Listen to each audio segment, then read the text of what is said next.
Brilliant. Well, thank you everybody um for joining today. I've been really blown away. I was talking to Sam only the other day about how fantastic it is to see so much enthusiasm about crime and crime fiction, cozy crime, all of that. And it goes to show just what a popular subject it is and how much people love and adore it. And as Sam said, I'm sure we're going to get a lot of recommendations from you as well, of some of your favorite detectives, writers, TV shows. And that's really great to see because it is, as I say, a genre which is really, really thriving.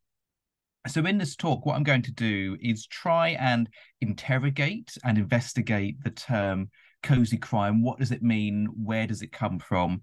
And then we're going to look at a few examples. We're going to take a few TV shows and stories and try and apply that sort of cozy crime framework to those examples. And some of those examples have already popped up in the chat as being people's favorites. But what we're going to see is that the cozy crime as a term is quite a difficult term because it's a bit paradoxical. There's things that work, things that don't work, shows that really fit the framework, but then they kind of subvert it and demonstrate that they do something quite different or they're quite darker than they appear. So we're going to find a few difficulties perhaps in that term. And then, of course, at the end, there'll be an opportunity for questions and discussions. So grab your deerstalker hats and let's go and exercise those little grey cells. Detective fiction, as I mentioned, is thriving. It's doing extremely well. There's whole conferences, academic conferences that are dedicated to it now. It's in the best-selling book. We see podcasts, computer games, computer graphics, and graphic novels, board games. The list goes on. Detective fiction really well and truly is thriving. And if we break down this idea of crime, this idea of good and bad, evil, judgment, punishment, we see these themes occur a lot throughout history. The very first death in the Bible, for example, is a murder, the death between Cain and Abel. And there's numerous other biblical examples of murders and deaths occurring, and the punishment, the judgment, the attempt to try and get that balance of order occurs quite a lot. And it's no surprising that within the Bible, what's one of the kind of foundational frameworks of life is thou shalt not kill, thou shalt not steal. It has to go into the Ten Commandments to tell people to not do these really terrible things to each other, which goes to tell you a lot about human nature. We also see it in Greek mythology as well. If we take a story like Oedipus, Oedipus involves a murder, the murder of Oedipus's father. He marries his mother, and this causes a whole huge amount of problems and difficulties, and that imbalance of power, that desire, that need to restore order and for justice to be served forms part of the framework of that particular story. We see it in Shakespeare, particularly within the tragedies. And I would argue that something like Shakespeare's Hamlet is, in fact, a mystery story because we see Hamlet is given information by a ghost, which is, a bit far out, but he's given information that his father has been murdered. And part of the process of Hamlet is Hamlet investigating his father's death. He's trying to make sure he has the evidence. He's questioning. He's making sure before he acts and he enacts that revenge to try and balance that power to stop there being a murderer on the loose.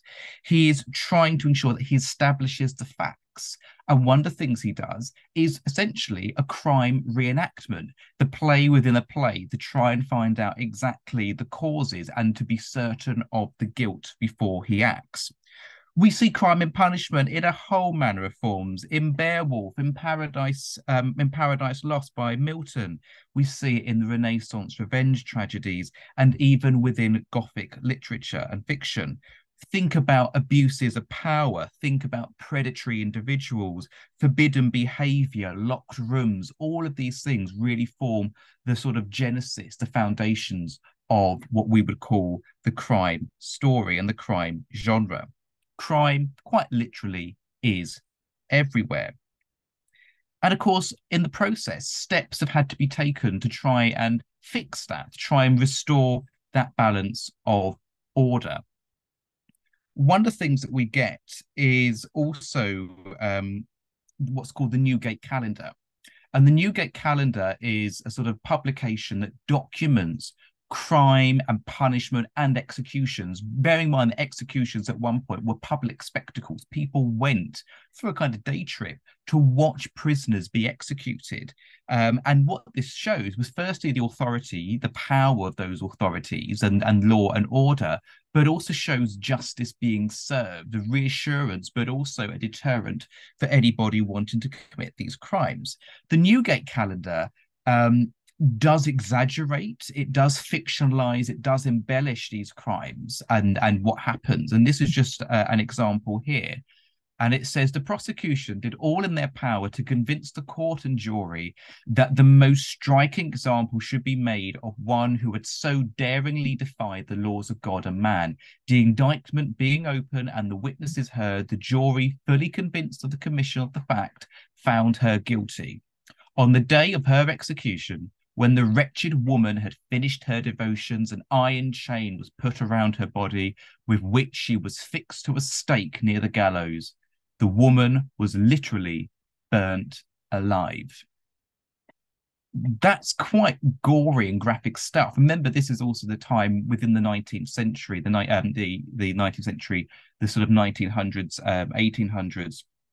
This is essentially a kind of penny dreadful, those stories of Jack the Ripper and Sweeney Todd, fictional, real accounts kind of blended together. It's quite dark, it's quite disturbing, but it's also the sort of almost cathartic effect that people believe that this was right, that she deserved it. And the fact that the language that's being used here again is that really that wretched woman, really pushing that sense of guiltiness, although there is also even a chance in any court case that people could be innocent. But it's all part of that sensationalist literature that occurs within the 19th century, and that sort of push towards crime and order. And what we also see then is as the processes of crime changes, as we understand crime differently, as we try and enforce order and law in different ways, we see a kind of evolution of the crime genre. And this is what Rachel Franks comes up with, this idea about how in the 18th century we had Gothic stories, mystery stories, or puzzles with a supernatural element. And this leads into things like the sensational novels, into locked room stories, the whodunit crimes, which we're definitely going to be coming on to in a little while. The Newgate Calendar, which I just mentioned, turns into the Newgate novels, novels inspired by real life crimes and real life executions. And this also informs a lot of the stories that we will talk about today. This idea about murders, spy thrillers, and espionage also come out of the same kind of concept, the idea of a mystery to be solved. There might not always be a murder, but they're linked into this idea of a puzzle to be solved and to try and restore the balances of order, punishment, judgment, and the like there. So all really, really interesting stuff, but also really dark stuff, as you've seen as well. And as I mentioned, there have been numerous attempts to try and restore order in some fashion. A lot of law enforcement was previously done by unpaid individuals. We might even call them amateurs. And that was basically organized from parish to parish. It varied from where you went to. And it really wasn't until the 19th century that the modern law enforcements as we know them begin to come into force. This is the start of the establishment of the Glasgow Police, the Metropolitan Police, the Detective Division, whose sole aim in London is to investigate murders and serious crimes. So the idea of solving crimes becomes a career. Essentially, it becomes more of an art form, more of a profession, with a dedicated force funded by central government eventually by 1856. This attempt to really properly solve crimes, bring people to justice, and an art form in itself. And obviously the science behind it develops over time. We get the beginning of things like forensics and photography, and all of this becomes part of the new process to properly understand crimes, to properly provide evidence for convictions and for maintaining that investigation momentum. So things are changing quite rapidly. but it all sounds quite dark and quite sinister and, quite gothic, as we mentioned. So where does this idea of the cozy crime come from? Because we might find that in Victorian Britain, the idea of industrialization, of the growth of the urban cities, the cities grow, poverty grows, and this idea that perhaps people feel a bit uneasy. Outsiders are looked at with disinterest. There's a fear of people turning to crime to maintain a lifestyle or because they're in desperation. So how does this work? Because if you look at a newspaper, your local newspaper, a national newspaper, if you watch the news, there's going to be some kind of article on crime. There'll be a robbery, a murder, vandalism, blackmail. But these crimes are never referred to as being cozy. And if you're a journalist, it's probably a term that you would never use because it's quite disrespectful. You wouldn't really like the fact that your Aunt Ethel has been murdered and the news are reporting it as being a cozy crime. So it's a kind of strange phrase to use within a real life context. But how do we define what a cozy crime could be? Well, in the interwar period, the 1920s and 1930s, we get what's referred to as the golden age of detective fiction. Now, detective stories, as a fictional sense, have been written, as I mentioned, we can find that in the Bible, in Shakespeare, but the kind of modern sense of what we might consider to be a detective story, again, really rises within the 19th century, 1800s. We get people like Wilkie Collins, we get Arthur Conan Doyle with Sherlock Holmes, Edgar Allan Poe, with C. Auguste Dupin. We see obviously a lot of detectives and a lot of people writing about crime and murders and investigations. But in the 1920s and 1930s, we get the golden age of detective fiction where crime writing really takes off. We get the rise of a number of significant names. People like Agatha Christie, Dorothy Sayers, Marjorie Allingham, Josephine Tey. It becomes really dominated by women. And this is when the crime writing genre really flourishes. And a lot of the tropes, a lot of the elements that we expect within a crime story, the patterns, the sort of formula, really are established during this period. And it says a lot that a lot of these stories, a lot of these writers who wrote 80 years ago, 90 years ago, 100 years ago, are still very popular and widely read today. So clearly it was a formula that worked. And this is where we get the rise of things like the eccentric detectives, upper class settings and upper class society, closed environments, things like country mansions, airplanes, a boat down the Nile, on a train. We get red herrings, we get twists, we get turns, we get the final summing up, and we get the conclusion, proper hallmarks of what we might call the who done it story. But the term cozy crime is a much more recent invention. It comes about in the sort of late 20th century, sort of about the 1980s, when it first gets used. And there was an organization formed called the Malice Domestic, and they are the people who award the Agatha Awards, named after Agatha Christie. And the award was basically designed to champion writers who followed the example of Agatha Christie and other golden age detective writers. And what they wanted was stories that were not violent, that were not the hard-boiled crimes. And in their conference in 1989, they didn't use the term cozy crime, but they set out what they believe were the key attributes of a whodunit, a golden age detective story. And this is what they come up with. No gore, violence is kept to a minimum. We have an amateur detective rather than a sort of a police officer or someone who works within the police. Often women, but that sometimes varies again between writer to writer. The crime takes place close to home or within a confined community where the victim, the suspects, and the sleuth, the investigator, are all known to each other.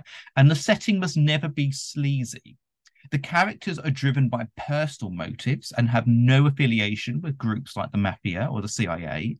And the hero does not get beaten up during the investigation, but romantic entanglements are allowed. And we definitely see that within some of these examples. So this is what we kind of get are the hallmarks of being a cozy crime story. Not violent, quite safe with a small cast of characters, essentially, in a quite quaint sort of environment. But the idea of a threat is quite controlled. There's no threat. There's no kind of sense of danger, even for the reader. Another example that we can look at is an essay by the poet W.H. Auden, which he wrote in 1948. Auden was a self-confessed addict to crime writing and crime fiction. He loves it. He refers to being a lover of crime fiction as similar to being addicted to tobacco and alcohol. He finds that he is absolutely desperate to read. He devours writing, he devours crime writing and detective stories. He loves it. He adores it.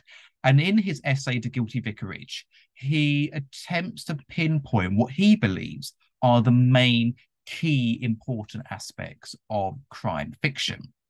And this is what he says. He says, nature should reflect its human inhabitants. It should be the great good place. For the more Eden-like it is, the greater the contradiction of murder.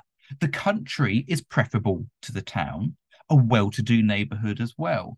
The corpse must shock, not only because it is a corpse, but also because, even for a corpse, it is shockingly out of place. So what Auden is saying here is this idea that we should be horrified by the crime, not just because there's a dead body there, but because in this idyllic setting, this Eden-like state, this paradise-like state, this body should shatter that illusion. It should be so out of place. We do not expect to find a body in a beautiful chocolate box village. We don't expect to find it within a country mansion or a school or a monastery, on a yacht going down at sea somewhere, on an airplane. So that's part of that shock factor, is that it shatters that illusion of this Eden-like paradise. We should have a really wonderful, great, good place. And suddenly we are brought into turmoil by the discovery of a dead body. Bad things shouldn't happen there. And yet the body tells us so. And we also see a similar sentiment shared by Arthur Conan Doyle, this idea about the country being a deadly place. And this is a scene where Sherlock Holmes is talking to Watson. And he says, founded upon my experience that the lowest and vilest alleys in London do not present a more dreadful record of sin than does the smiling and beautiful countryside. Look at these lonely houses, each in its own fields, filled for the most part with poor ignorant folk who know little of the law. Think of the deeds of hellish cruelty, the hidden wickedness which may go on year in, year out in such places. So what we find with Arthur Conan Doyle's story, and even with what Auden is saying, is this undertone of evil that exists within this paradise setting, this beautiful country setting, the country mansion, the villages. There's something under these undertones, these dark aspects, which are frightening and scary. We have grievances, we have rivalries, we have jealousy, all occurring, this kind of microcosm, this much smaller environment, this enclosed setting that Auden dictates is the proper setting for being a crime story. And this is the process that he believes a crime story follows. We have a peaceful state before the murder, so everything kind of acts as normal. Then we have the murder, and that's the big sort of sense of guilt and fear that occurs. We have more clues, sometimes false clues. We have another murder in some examples as well. We then get the solution, which is the understanding of the processes, the who, what, where, when, why process. We have the arrest of the murderer or the robber or whatever. And this is the enactment of justice. The order is being restored to that society. And then suddenly we return back to that peaceful state, that state of innocence that we had at the beginning. And notice also in these stories how quickly people move on from these murders. Life returns to normal once the murder is taken out. That sort of bad apple is removed before the rest of the village is rotted. And finally, going back to what we're saying, this idea of the closed society. And this is what Auden says. He said the detective story requires a closed society so that the possibility of an outside murderer, and hence of the society being totally innocent, is excluded, and a closely related society so all its members are potential suspects. So what Auden's saying is the idea of a crime story should remove that sense of an outside threat. We shouldn't have a killer on the run who's going from village to village to village, a crime spree that is happening over a number of years or a number of decades. We're not looking for a mass murderer, a serial killer. What we want is a kind of self-contained mystery within the parameters of that closed society, within the sewing circle, within the church choir, within the guests at a dinner party. That should be the only involvement. The people there, the people at that party, the guests, the members, the work colleagues, the family, those should be the only people involved in that crime. And all of them are potential suspects as a result. And that adds to the intrigue and removes that external threat, that external evil, and centers it only on a few select group of people to be our prime suspects. So it's all about place and the involvement of people and ensuring, as I say, that sense of paradise is being shattered, but we restore that sense of paradise as the story goes on. So let's have a look at a few examples, shall we? Perhaps one of the most famous examples, of course, is Agatha Christie. For many people, she is the quintessential cozy crime writer, famous for sort of many different detectives, but two of her most famous detectives being, of course, Poirot and Miss Marple. And Christie is, for many people, undoubtedly regarded as the queen of crime. Very, very popular author, 66 novels, number of short story collections, one of the most read people after Shakespeare and the Bible. So a really, really influential figure. And in these stories, we see a lot of those components that we spoke about from the Malice Domestic Club and from W.H. Auden. We get stories, particularly in the Poirot novels, of country houses. We get riverboats, we get airplanes, we get trains, we get this closed circuit. Only the people on that flight, on that boat, in that house could have committed that crime, the only good location that could happen. The murders are shocking because they break that ideal and peaceful state. And it's up to Poirot to solve those, to bring the killer to justice, to solve those crimes. So we definitely have that perception of cozy crime. But Poirot is an interesting detective because he is an outsider. He is a foreigner, and that's made a point within the stories and within the TV adaptations. He is a Belgian living in Britain. He is not of the rich gentry. He's not of the upper classes, so he doesn't have that kind of camaraderie with them. He is fastidious. He is all about order and cleanliness. And this sort of sets him out as being, well, not a macho man. He's not a sporty figure. So he doesn't kind of fit in with the sort of environments that he investigates. And as a result, he has a sort of sense of cynicism. He can step back and view things in a different way. He sees the details that the police don't see in some cases. He's able to observe at closer quarters because people don't regard him as being one of their own. And it's that skill, that ability to sort of slip under the radar, which is really important in these cozy crime stories. The ability to investigate almost without seeming like you are investigating. With Miss Marple, we have a slightly different character because she appears to be quite heavily embedded in the communities that she investigates. She lives in a sleepy village of St. Mary Mead, and that's where the majority of her stories are set. And she is a seemingly kind old lady, and she loves gossiping and knitting.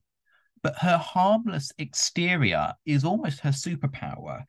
She's able to make observation. She's able to observe. She's able to question people. And because people think her as being quite senile, people think that she's just being nosy, their guard is sort of dropped. Then they reveal stuff, or they say things, or she notices stuff that other people do not.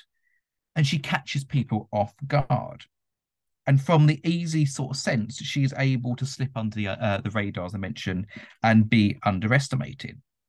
And if you've read the recent series, the Richard Osman Thursday Murder Club series, which is again part of that cozy crime genre, you'll know that this itself also owes itself to this idea of Miss Marple, because in the Thursday Murder Club, all of the characters are elderly people living in a sort of residential old people's home, care home, well, residential sort of home, warden patrolled home, but they have a knack for puzzle solving. They have an intrigue of understanding and making connections. And when they question people, people just underestimate them. People go, well, this is just an old person asking me questions. They're harmless.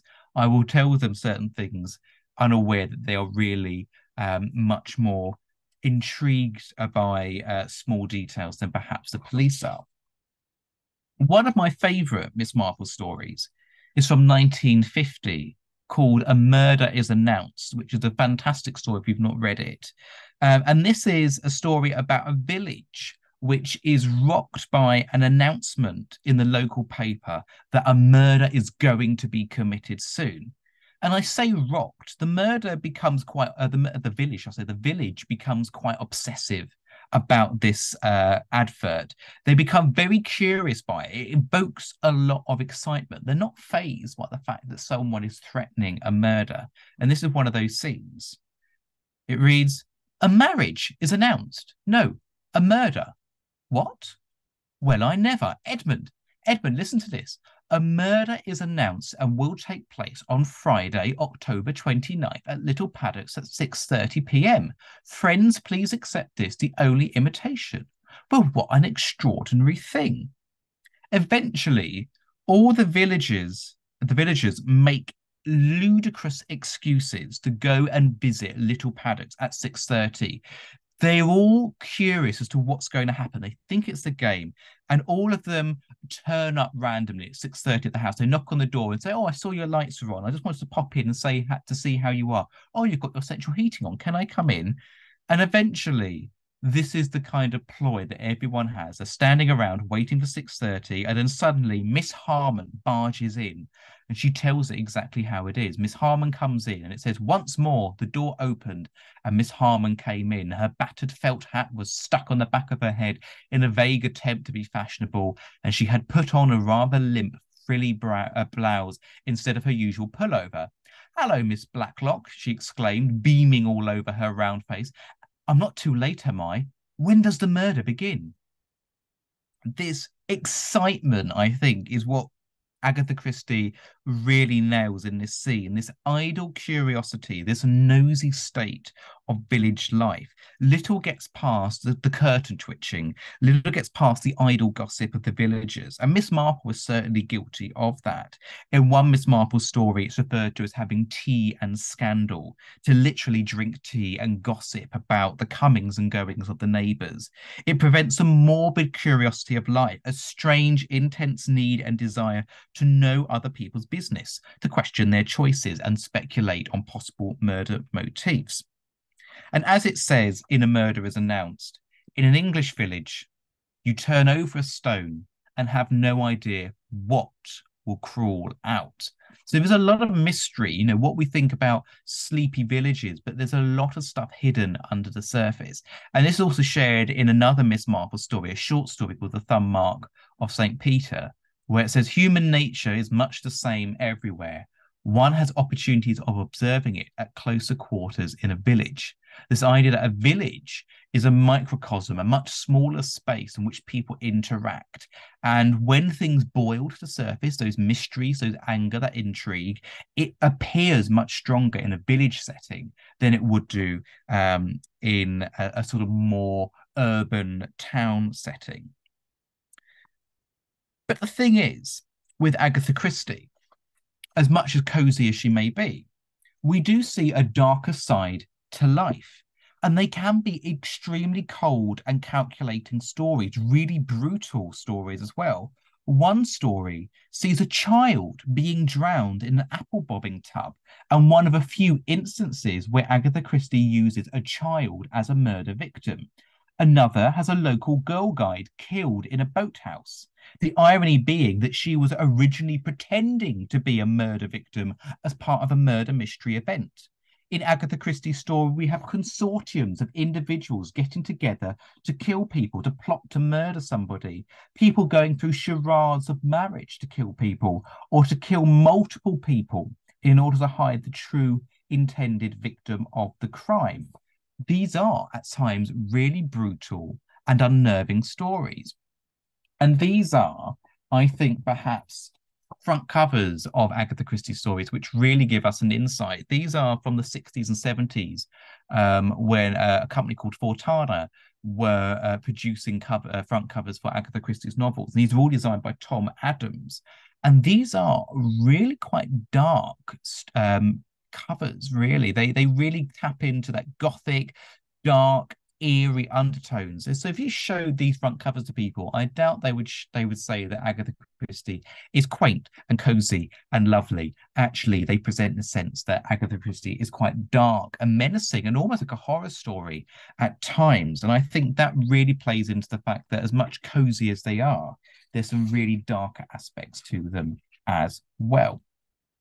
So let's move on to another seemingly harmless figure, which also owes itself a bit to Agatha Christie as well. And that is Jessica Fletcher from Murder, She Wrote, which is a wonderfully quirky, cozy mystery series set in the United States. The show stars Angela Lansbury as Jessica Fletcher, a widowed former schoolteacher who has achieved great success as a mystery novelist. And she quite literally writes crimes for a living.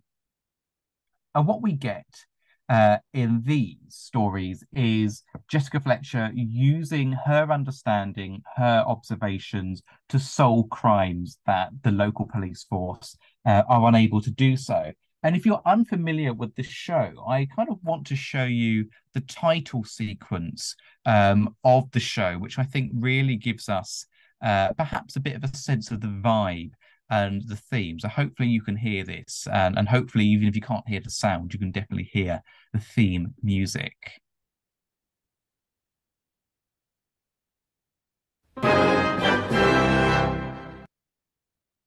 Hopefully you were all able to hear that. Um, and what you get from that opening title is a really upbeat opening title for a crime show. There's no sense of eeriness, there's no sense of gruesomeness about it. There's some gothic elements in the clips that are being shown there, but it's really upbeat, it's quirky, and not really that mysterious as a kind of show. What it plays into is this sort of quirkiness and sort of uplifting nature of the show, why it's so beloved by people even today. And I think perhaps one of the features that shows that is how each episode ends.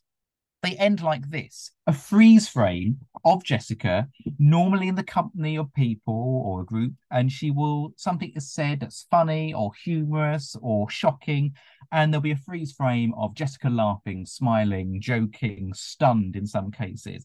And this ending is crucial because it maintains that cozy demeanor. Everything is light-hearted. At the end of all the crimes that occur, we have an uplifting sense, a joke, a funny encounter, a silly action. And this is what ends the show on a high note rather than a dark note. It ends with an uplifting sense. A reassuring face of Jessica Fletcher fills our screens, and the world, order, justice is good again. And this is the truth of the matter, that Murder, She Wrote is light-hearted and humorous, and this is and quite camp in some cases as well. The locals are completely unfazed by the high murder rate, and everyone appears to be a seductress or with some kind of secret there. There's little profanity, there's little violence, and very little often in these shows seen of the dead bodies as well. And again, I think that's what plays into those definitions that we've seen of the cozy crime stories. Although some episodes majority take place at various places across the USA, the majority of the episodes take place within a New England town called Cabot Cove. And in fact, so plentiful are the murders in this, what should be a sort of small coastal community we find that actually there's so many murderers that there's now a term called Cabot Cove syndrome, often used to describe the regular appearance of bodies in remote places. Because the grisly truth is, sadly, Cabot Cove is regarded by many people as being the murder capital of the world. It's a fictional place. And yet, if we take into account all the murders that have happened there, it even beats Honduras, which was apparently the original murder capital of the world. This fictional town, if it existed, would be a real eyesore and a real problem for the US police force.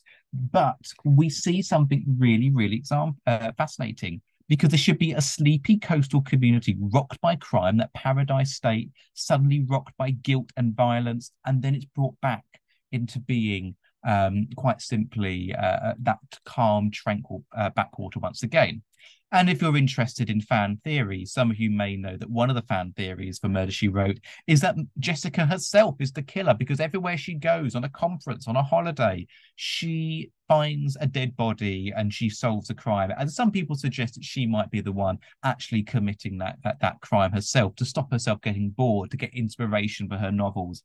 And I'll let you decide whether that is true or not of that. But quite a dark fan theory, I think, there. But we're talking about places with high murder rates. Let's move on to Midsummer Murders. And I know there is a talk coming up next week on this, so I'm not going to dwell too much on this, but it is a really, really important show because it's very popular. It's run for a number of years.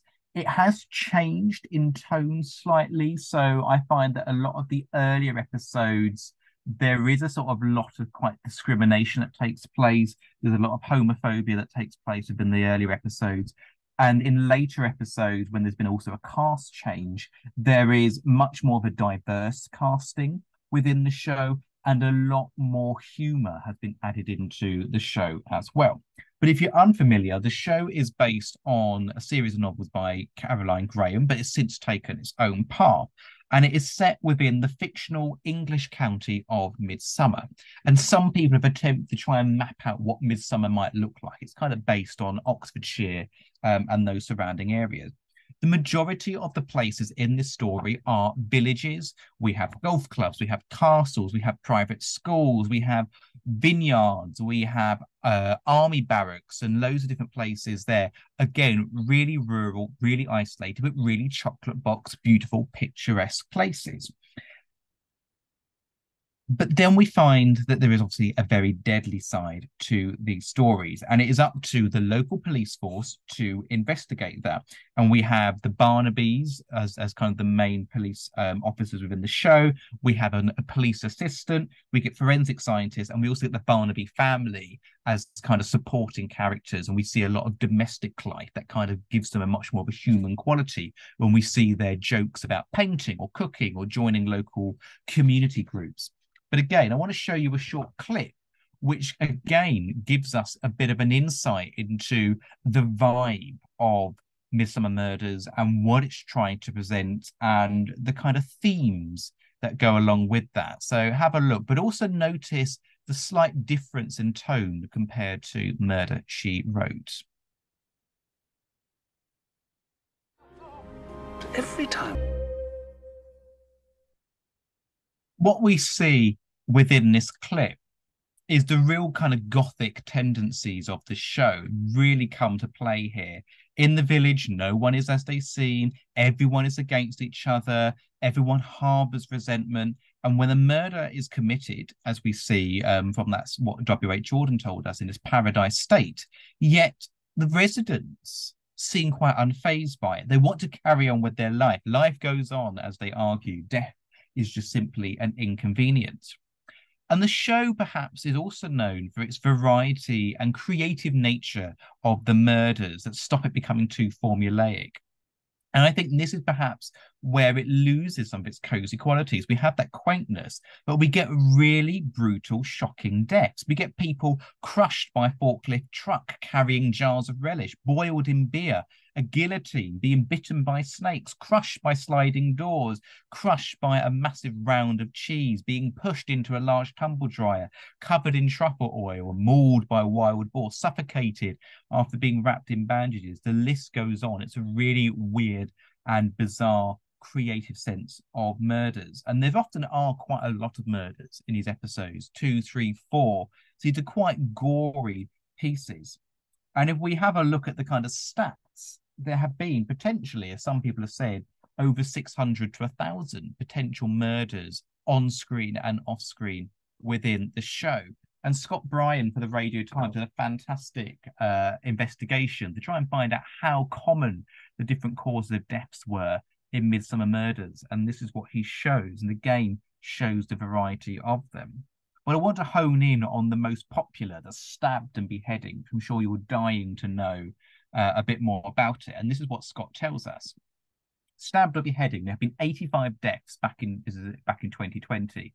And this includes being killed by fence, by a fork, by fireplace stoker, a pole, a moondice, poison quill, 18th century pike, antique sword, a chandelier, an umbrella poke, a cricket stump, scissors, and 2 prongs for the 19th century. This also includes being beheaded by a piano wire whilst driving, having your throat slit, or being killed by a guillotine. Really graphic, really dark stuff, but also very creative in a strange way as well. And you will also find, if you Google Midsummer Murders bingo or drinking games, there's lots of really interesting ways to spot these sort of curios within that. But the interesting thing is the characters are never traumatized.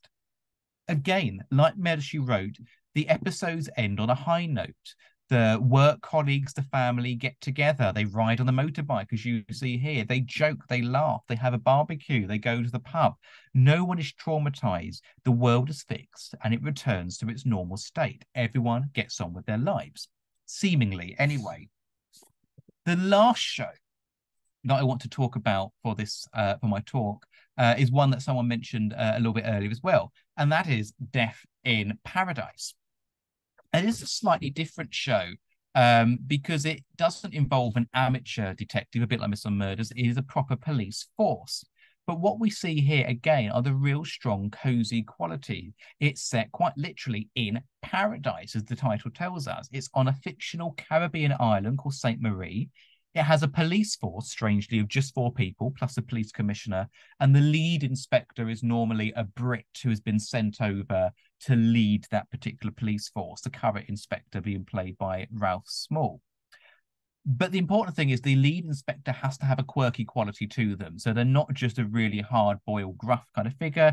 There's something about them. They come in with a bit of a culture shock. They don't understand the culture. They dress too formally for the hot weather. Ralph Small's character is allergic to everything. He's terrified of getting sunburn. He's got allergies of all sorts and only likes eating chicken and chips.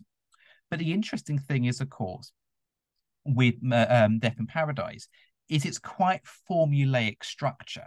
And this, I think, is also part of that sense of cozy quality. We know what to expect. We know that in this show in particular, the murder occurs within the first few minutes before the title sequence. The officers investigate. There's often a little bit of background to the characters. The sort of police detectives are going through their own personal and life choices and experiences. There's often a touch of humor and a personal connection that is formed. And then the seemingly insolvable puzzle is always solved by the inspector, the main inspector, who will suddenly understand the unsolvable. He will bring together the suspects together into one room, and he will reveal the killer, the who, the what, the where, the why. As I say, it's a really time-tested element of the detective story. We have the beautiful place, we have that kind of structure, the small cast of characters, and the lead detective placing it together. And again, the idea at the end that the police have a joke and a laugh at the end of the story. But again, not forgetting that these stories are quite dark, quite graphic, quite brutal in what happens. People killing for love, for lust, for greed, for envy, out of malice, to hide a secret. And I think that's been part of the issue with understanding the cozy crime genre. There's so many more examples that I wish I could cover within this talk, more books, more TV shows, more films, all of which present this idea of the cozy crime, that sort of closed environment, that safe environment, that controlled environment with a small cast of characters. And though we're being told that they are non-violent, they do harbour some very dark elements. Crime is quite paradoxical. It can't just simply be cozy. There's always a dark element. There's always a gothic element to these. There's always a devilish element to them. Dark components, gothic undertones, which not only make them atmospheric, but they're also essential. They are part and parcel of being a detective story. Cozy crime feels like a contradiction of terms, yet it has a vibrancy, a safety, a popularity around it, which demands that it should be considered as fun, but also an intriguing source of literature and writing. So thank you very much for that kind of whirlwind tour of cozy crime. Thank you.